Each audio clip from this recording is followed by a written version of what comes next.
मुख्यमंत्री एकनाथ शिंदे के नेतृत्व में गठित नई शिवसेना बीजेपी सरकार के सामने कई चुनौतियां मुंह बाए खड़ी हैं। इनमें मराठा आरक्षण, धनगर आरक्षण, किसानों की कर्ज माफी, कानून व्यवस्था और युवाओं को रोजगार उपलब्ध कराना प्रमुख है। बीजेपी ने उद्धव ठाकरे के नेतृत्व में गठित सरकार में मुखिया को ही सबसे कमजोर कहा था, साथ ही निर्णय न लेने वाली सरकार कहा था। अब एकनाथ शिंदे सरकार के सामने दोहरी चुनौती है। इसमें चुनौतियों के साथ उनकी प्राथमिकता क्या होगी ये भी शामिल है। आइए जानते हैं कि नए मुख्यमंत्री के सामने कौन कौन सी चुनौतियां होंगी। शुरुआती तौर पर सत्ता बचाने और वर्चस्व बरकरार रखने की कई चुनौतियां हैं। खासतौर पर असेंबली में बहुमत साबित करना, गठबंधन सरकार की स्थिरता, शिव सैनिकों में पैठ बनाए रखना और बाला साहेब की विरासत पर वर्चस्व बनाना। इसके अलावा भी कई चुनौतियां हैं, जैसे मराठा आरक्षण का मुद्दा देवेंद्र फडणवीस के नेतृत्व में गठित सरकार के समय से ही चुनौती बना हुआ है। बीजेपी ने आरोप लगाया था कि उद्धव ठाकरे सरकार ने मराठा आरक्षण के मुद्दे पर सुप्रीम कोर्ट में मजबूती से अपना पक्ष नहीं रखा। इसके कारण आरक्षण का मुद्दा अब भी लटका हुआ है। अब एकनाथ शिंदे सरकार के सामने सबसे बड़ी चुनौती मराठा आरक्षण ही है, क्योंकि एनसीपी इस मुद्दे पर नई सरकार को चैन से बैठने नहीं देगी। एनसीपी प्रमुख शरद पवार मराठा राजनीति के भीष्म पितामह माने जाते हैं। वहीं मराठा आरक्षण के साथ धनगर आरक्षण का मुद्दा भी नई सरकार के सामने चुनौती है। वर्ष 2014 के विधानसभा चुनाव प्रचार के दौरान देवेंद्र फडणवीस ने वादा किया था कि उनकी सरकार बनी तो पहली कैबिनेट में धनगर आरक्षण पास किया जाएगा। हालांकि देवेंद्र फडणवीस सरकार का कार्यकाल खत्म हो गया था, लेकिन धनगर आरक्षण नहीं मिला। नई सरकार धनगर आरक्षण का हल कैसे निकालती है, ये देखने वाली बात होगी। ओबीसी आरक्षण का मुद्दा इन दिनों काफी गर्म है। मुंबई सहित 14 महानगर पालिकाओं के चुनाव में ओबीसी आरक्षण हर हाल में लागू होना चाहिए, ये बीजेपी की मांग रही है।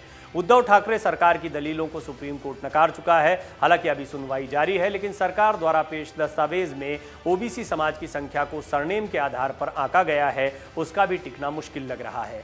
नई सरकार इस ओबीसी समाज को मनपा चुनाव में कैसे आरक्षण दिलाने का प्रयास करती है, ये देखने वाली बात होगी।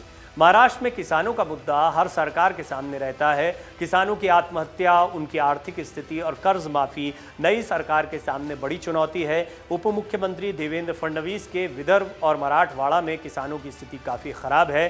बेमौसम बरसात और सूखे की वजह से किसान समय पर बुआई नहीं कर पाते हैं। साहूकारों के कर्ज से दबे किसान आत्महत्या कर लेते हैं।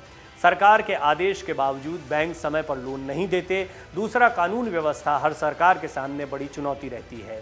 एकनाथ शिंदे के नेतृत्व में गठित सरकार के सामने राज्य में कानून व्यवस्था की स्थिति सुधारने का चैलेंज है, क्योंकि उद्धव ठाकरे के नेतृत्व में गठित पूर्व सरकार के समय सरकार और पुलिस विभाग के बीच कभी समन्वय नहीं देखने को मिला। पूर्व गृह मंत्री अनिल देशमुख और मुंबई पुलिस कमिश्नर परमबीर सिंह विवाद काफी चर्चा में रहा। पुलिस विभाग और सरकार के बीच कोऑर्डिनेशन बनाने की नई सरकार की जिम्मेदारी बड़ी होगी, बल्कि इसे चुनौती कहना गलत नहीं होगा। विपक्ष में रहते हुए बीजेपी कहती थी कि महाविकास अघाड़ी सरकार युवाओं को रोजगार देने में नाकाम रही। राज्य में यदि बीजेपी की सरकार होती है तो केंद्र के साथ मिलकर डबल इंजन की सरकार रोजगार के नए अवसर देती। अब राज्य में बीजेपी की सरकार बन गई है। राज्य में विदेशी निवेश और युवाओं को रोजगार कैसे उपलब्ध हो, इस पर नई सरकार को विशेष ध्यान देना होगा।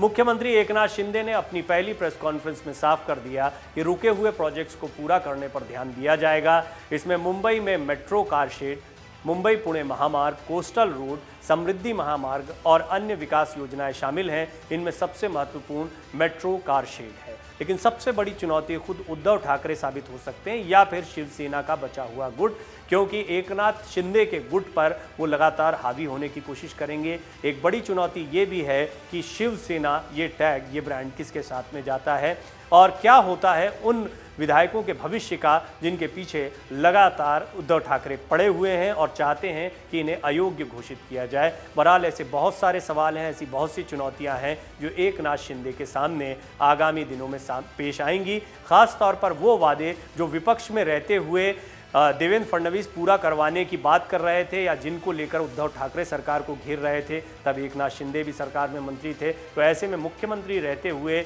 और उप मुख्यमंत्री रहते हुए देवेंद्र फडणवीस कैसे उन बातों को मनवाते हैं, इसका दबाव भी सरकार पर बना रहेगा।